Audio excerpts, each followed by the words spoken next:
dimly lit by a flickering bulb. The sound of rain tapping against the rusted tin roof fills the room. Mara, 29, stands barefoot in the cramped kitchen, her hands shaking as she clutches a worn-out wallet. Her eyes are red from crying. The air is heavy with the scent of desperation and burnt rice.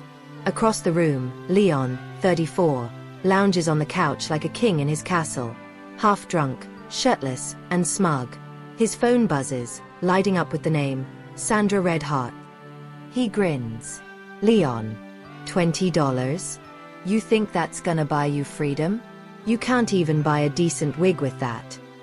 Mara doesn't flinch. Her pride, bruised and battered, holds her back from replying. She just looks down at the crumpled bill in her hand, her last dignity. Leon, go ahead. Run off. Let's see how far $20 gets you. You'll be crawling back before morning. Mara says nothing.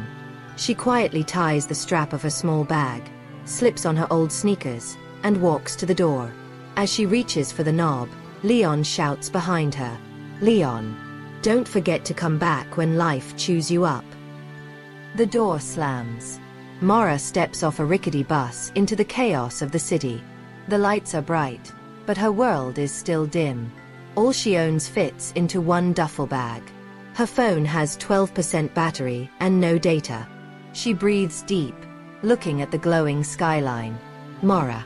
They say a woman has to break to rise. I didn't realize how deep I had to fall first. She walks the unfamiliar streets. Homeless people line the sidewalks. She clutches her bag tighter. Her stomach growls. She spots a 24-hour diner and walks in. The diner is nearly empty. A kind old woman behind the counter looks up from wiping a mug. Woman. You look cold, baby. Sit down. First cup of coffee's on me. Mara hesitates, then sits. The coffee warms her hands more than her body. The woman returns with a slice of pie. Woman. You don't look like you're just passing through. Mara's eyes fill with tears. She bites her lip, trying to hide her emotion. Mara. I'm not. I left. For good. But I've got nowhere to land. The woman nods. Understanding. Woman. Maybe you didn't come with much. But maybe, baby. This is where it starts. A tear rolls down Mara's cheek. Next morning. Tiny room. One bed. A mirror with cracks. Mara stares at herself. She takes the last $5 from her wallet. There's nothing left. No backup plan. Just the bruises she can't show and the dreams she almost forgot. She opens her notebook, one she kept hidden from Leon, filled with old business ideas and scribbled sketches of natural skin care products. Mara. If I can sell just one soap, maybe I don't have to go back. She circles the word, start, and underlines it 3 times. Mara walks the streets with a cardboard box of homemade skincare bars. Lavender, shea butter, aloe vera. She offers samples to strangers. Most pass her like a ghost. Woman passerby. How much? Mara. $5 each. Made with natural oils. The woman buys one. Then another woman sees. Then a third. By noon, Mara has sold 6 bars. $30. She smiles for the first time in days. Back at Leon's house, Sandra, 26, flashy, seductive, manipulative, sprawls across the couch, scrolling through Mara's old photos on Leon's phone. Sandra, sneering. She's gone. Why do you still keep her pictures? Leon. Just in case she crawls back. I want her to see who replaced her. Sandra laughs cruelly. But there's unease in Leon's eyes. A flicker of doubt. 2 weeks later.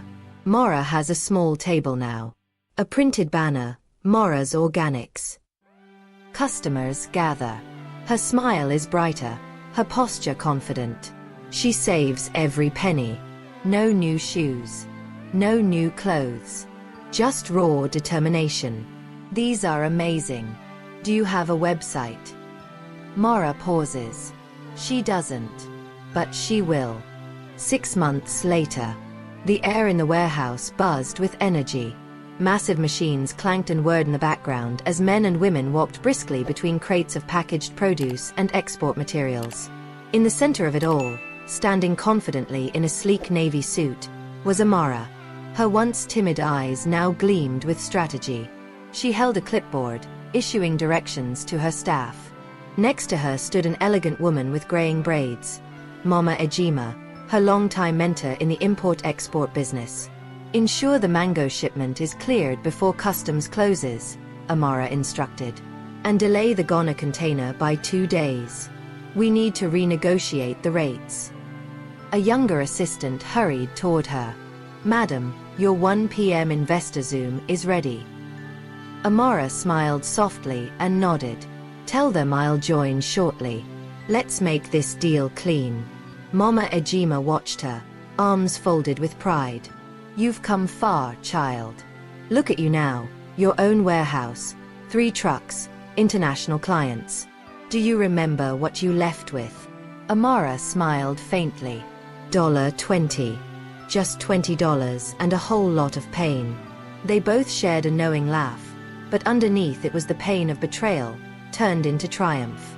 Meanwhile, Brian sat alone on the edge of his large leather couch.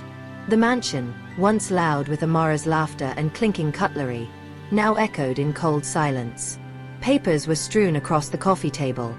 Foreclosure notices, unpaid debt letters, and a recently cancelled business contract. He held his phone, scrolling bitterly through Amara's social media page. There she was, standing beside high-level business leaders, speaking at panels, shaking hands with government officials. She had become someone. And he was unraveling. How? Brian growled, throwing the phone across the room. His current girlfriend, Tosha, the flashy woman he once cheated with, walked in wearing a silk robe. Another tantrum? What now, Brian? She yawned. She's out there living like royalty while I'm getting sued, he barked. All she had was $20 damn. Tosha rolled her eyes. Maybe if you treated her right, you'd still be rich. You thought I'd save your business? I'm not your wife. I'm your karma. With that, she turned on her heel and left him in the silence of his ruined empire. Back in town, the open-air market buzzed with new energy. A large banner flapped in the wind. Grand opening. Amara Farms wholesale outlet. Customers gathered in excitement. Among them, vendors whispered stories about the woman who built an empire from heartbreak. A Rolls-Royce pulled up. From it stepped Amara, elegant in a yellow Ankara dress. She didn't walk in timidly.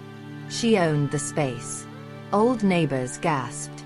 The same woman they mocked now returned with wealth, grace, and humility. She hugged them, gave discounts, and told them, "This is for everyone who believed I was nothing. And for everyone who needed someone to believe in them." That evening, Amara was seated in her office when her secretary entered with hesitation. "Madam, there's a man downstairs.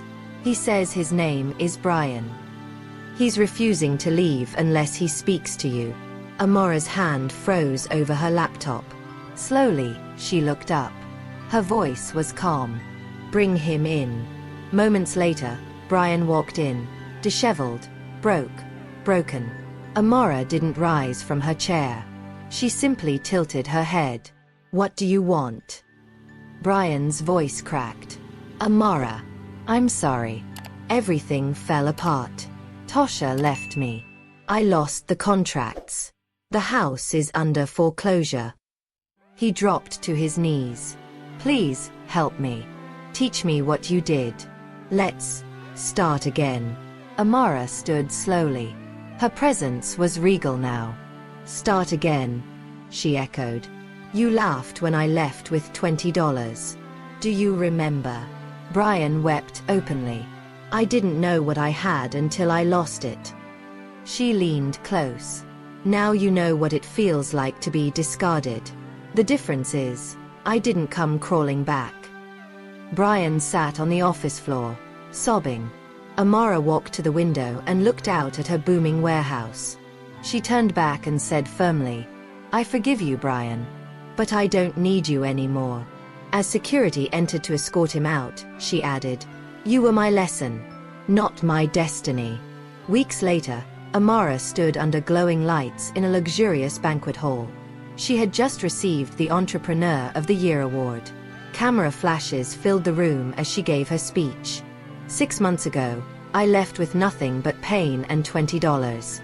Today, I stand here with global investors and over 100 staff members. Not because I sought revenge, but because I chose to rebuild. The hall erupted in applause. At home, Brian watched the gala on TV in his dingy one-bedroom apartment. He saw her smile, her success, her strength. He muttered to himself, "That used to be my wife." And then silence. Back at Amara Farms, young women were being trained in entrepreneurship and agriculture. Amara stood among them, smiling.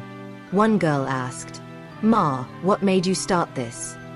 Amara replied, "A man once laughed at me when I walked away with $20. I promised myself I'd never be laughed at again."